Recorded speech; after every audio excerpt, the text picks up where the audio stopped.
வணக்கம். Sound of music அப்படின்னு சொன்ன உடனேயே நம்ம எல்லாருக்கும் அந்த ஆஸ்திரிய மலைகளும் அந்த இசையும் தான் ஞாபகத்துக்கு வரும், கரெக்டா? ஆனா அந்த பிரம்மாண்டமான ஹாலிவுட் படத்துக்கு பின்னால மரியா அப்புறம் கேப்டன் வான் ட்ராப் இவங்களோட உண்மையான ரொம்பவே ஆழமான வாழ்க்கை கதை ஒன்னு இருக்கு. இன்னைக்கு நம்ம விளக்க தொகுப்புல வரலாற்று ஆதாரங்களை வச்சுக்கிட்டு அவங்களோட நிஜ வாழ்க்கை பயணத்தை ரொம்பவே தத்ரூபமா பார்க்க போறோம். உங்ககிட்ட ஒரு கேள்வி. ஒரு சாதாரண ஆஸ்திரிய ஆசிரியை, ரொம்பவே கண்டிப்பான ஒரு கடற்படை கேப்டன், இவங்க ரெண்டு பேரும் சேர்ந்து எப்படியும் உலகமே கொண்டாடுற ஒரு இசைக்கதைக்கு காரணமானாங்க. இது சும்மா கதையா சொல்லாம வரலாற்று உண்மைகளை ஒரு 13 சினிமாட்டிக் காட்சிகளா உங்க கண் முன்னாடி கொண்டு வர போறோம். தயாரா இருக்கீங்களா? பகுதி 1. இசை இல்லாத ஒரு வீடு. மரியா ஆகஸ்டா குச்சேரா அப்படிங்கிற அந்த இளம் பெண்ணை நாம முதல்ல சந்திப்போம். இயற்கையையும் இசையையும் உசுரா நேசிச்ச ரொம்பவே சுட்டித்தனமான பொண்ணு அவ.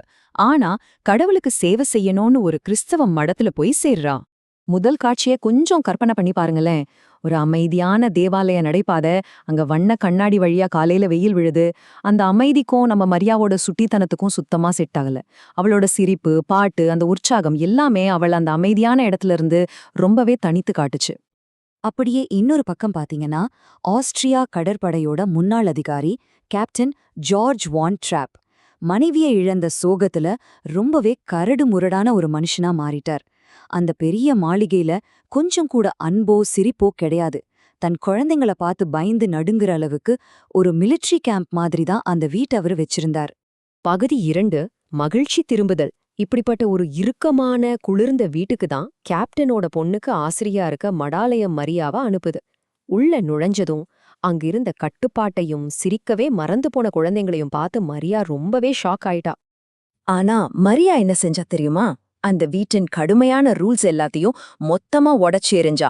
குழந்தைங்க கிட்ட ரொம்ப ஃப்ரீயா பேச ஆரம்பிச்சா. மலைப்பகுதிகள்ல அவங்கள கூட்டிக்கிட்டு ஓடுறது, வெயில் மழைன்னு பார்க்காம விளையாடுறதுன்னு அவங்கள மாத்திட்டா. முக்கியமா பல வருஷமா அந்த வீட்ல கேட்காத இசையையும் பாடுற சந்தோஷத்தையும் அவங்க வாழ்க்கைக்குள்ள திரும்ப கொண்டு வந்தா. இதுல ரொம்ப எமோஷனலான ஒரு திருப்புமுனை என்ன தெரியுமா? பல வருஷத்துக்கு அப்புறம் தன்னோட வீட்ல திரும்பவும் பாட்டு சத்தம் கேக்குதுன்னு கேப்டன் உறைஞ்சு போய் நிக்கிறார். மெழுகுவர்த்தி வெளிச்சத்துல தன் குழந்தைங்க சந்தோஷமா பாடுறத பாக்கும்போது அந்த இரும்பு மனுஷனோட கண்கள்ல கண்ணீர். அந்த ஒரு நிமிஷம்தான் அவரோட மனசையே மாத்த ஆரம்பிச்சது. பகுதி 3. காதல், நம்பிக்கை மற்றும் திருமணம். அந்த வீட்டுக்குள்ள திரும்ப வந்த இசை மரியாவுக்கும் கேப்டனுக்கும் நடுவுல ஒரு அழகான காதலை உருவாக்குச்சு. ஒரு நடன நிகழ்ச்சியில அவங்க 2 பேருக்குள்ளேயும் அந்த காதல் மலர்றத உணர்றாங்க. ஆனா இங்கதான் ஒரு பெரிய போராட்டம். கடவுள் மேல இருக்கிற பக்தியா, இல்ல இந்த குடும்பத்தின் மேல வந்த காதலா? இந்த குழப்பம் மரியாவ ரொம்பவே வாட்டி வதச்சுது. விட தெரியாம அவ திரும்பவும் மடாலயத்துக்கே போயிட்டா. அங்க ஒரு அமைதியான தேவாலயத்துல அவளோட மனசு ஒரு பெரிய தரிப்ப சந்திச்சுது. அப்போ அங்கிருந்து ஒரு மூத்த கன்னியாஸ்திரி அவகிட்ட ஒரு பவர்ஃபுல்லான வார்த்தைய சொன்னாங்க. கடவுள் உனக்காக வச்சிருக்க வாழ்க்கையிலிருந்து எக்காரணத்தை கொண்டு ஓடாதே அப்படின்னு. இதுதான் அவளுக்கு ஒரு பெரிய தெளிவை கொடுத்துச்சு. தன்னோட காதலும் இந்த குடும்பத்து மேல இருக்கிற அன்பும் கடவுள் கொடுத்த பரிசுன்னு புரிஞ்சுக்கிட்டு தைரியமா திரும்பவும் வான் ட்ராப் வீட்டுக்கே போனா மரியா. 1927 இந்த வருஷத்துல தான் ஒரு பிரம்மாண்டமான தேவாலயத்துல மரியாவும் கேப்டனும் கல்யாணம் பண்ணிக்கிட்டாங்க. இது சும்மா ஒரு காதல் கல்யாணம் மட்டும் கிடையாதுங்க. உடைஞ்சு போன ஒரு குடும்பம் திரும்ப ஒன்னு சேர்ந்து ஒரு அற்புதமான தருணம். அதுக்கப்புறம் அவங்க எல்லாரும் சேர்ந்து வான் ட்ராப் ஃபேமிலி சிங்கர்ஸ் அப்படின்னு மாறி உலகத்தோட கவனத்தை ஈர்க்க ஆரம்பிச்சாங்க. பகுதி 4. இருண்ட நாசி அச்சுறுத்தல். இவங்க வாழ்க்கை இப்படி ரொம்ப சந்தோஷமா போயிட்டு இருந்த அதே நேரத்துல தான் ஐரோப்பாவிலையும் ஆஸ்திரியாவிலையும் 2ஆம் உலகப் போரோட இருள் ரொம்பவே வேகமா பரவ ஆரம்பிச்சுது. நாசி படைகள் ஆஸ்திரியாவ முழுசா கட்டுப்பாட்டுல கொண்டு வந்துட்டாங்க. ஒரு பெரிய மாளிகையோட ஜன்னல் வழியா அந்த குடும்பம் ரொம்பவே பயத்தோட இத பாத்துக்கிட்டு இருக்காங்க. அந்த சமயத்துல கேப்டன் வான் ட்ராப்ப நாசி கடற்படையில சேர சொல்லி ஆர்டர் வருது. ஆனா அவர் தன்னோட கொள்கையில உறுதியா இருந்து அத தைரியமா மறுத்துட்டார். அந்த சூழ்நிலையில இது நிஜமாவே ரொம்ப ரொம்ப ஆபத்தான ஒரு முடிவு. பகுதி 5. அமெரிக்காவிற்கு தப்பித்தல். நாசிகளோட ஆர்டரை மறுத்ததால குடும்பத்தோட உயிருக்கே உடனடி ஆபத்து வந்துடுச்சு. இனி அங்க இருக்கிறது சரியில்லைன்னு தப்பிச்சு போக ஒரு ரகசிய திட்டத்தை போடுறாங்க. அவங்க எப்படி தப்பிச்சாங்கன்னு கொஞ்சம் பாருங்களேன். கேப்டன் அந்த உத்தரவை மறுக்கிறாரு. உடனே வீட்ல இருக்கிறவங்க எல்லாரும் வேக வேகமா தங்களோட பழைய பைகள்ல தேவையானதை மட்டும் எடுத்துக்கிறாங்க. ராத்திரி நேரத்துல கொட்டுற மழையில ஒரு ரயில்வே ஸ்டேஷன்ல பயத்தோட காத்துக்கிட்டு இருந்து இட்டாலி போற ஒரு ரயிலில் ஏறி எஸ்கேப் ஆகுறாங்க. அப்படியே அங்கிருந்து தப்பிச்சு அமெரிக்கா போய் ஒரு புது வாழ்க்கையை தொடங்குறாங்க. இங்கதான் ஹாலிவுட் சினிமாவுக்கும் நிஜத்துக்கும் உள்ள ஒரு சுவாரஸ்யமான வித்தியாசத்தை நாம பார்க்கணும்.